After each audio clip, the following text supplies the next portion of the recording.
How to check the number of views on Instagram post. Hi everyone, it's Sophia to assist you today. Without any delay, let's jump right in. First, open Instagram. Log into your account.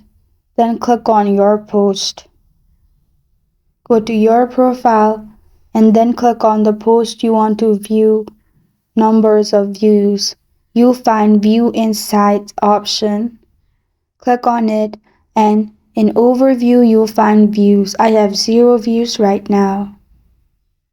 And to view Post Insights, you will need to have professional account. If you don't have professional account, this settings is not available. And this is how to check the number of views on Instagram post. Thank you for joining me today. If this video helps you out, please leave a like and subscribe for more. Got a question or want to suggest a topic? Comment below. I am Sophia signing off until next time.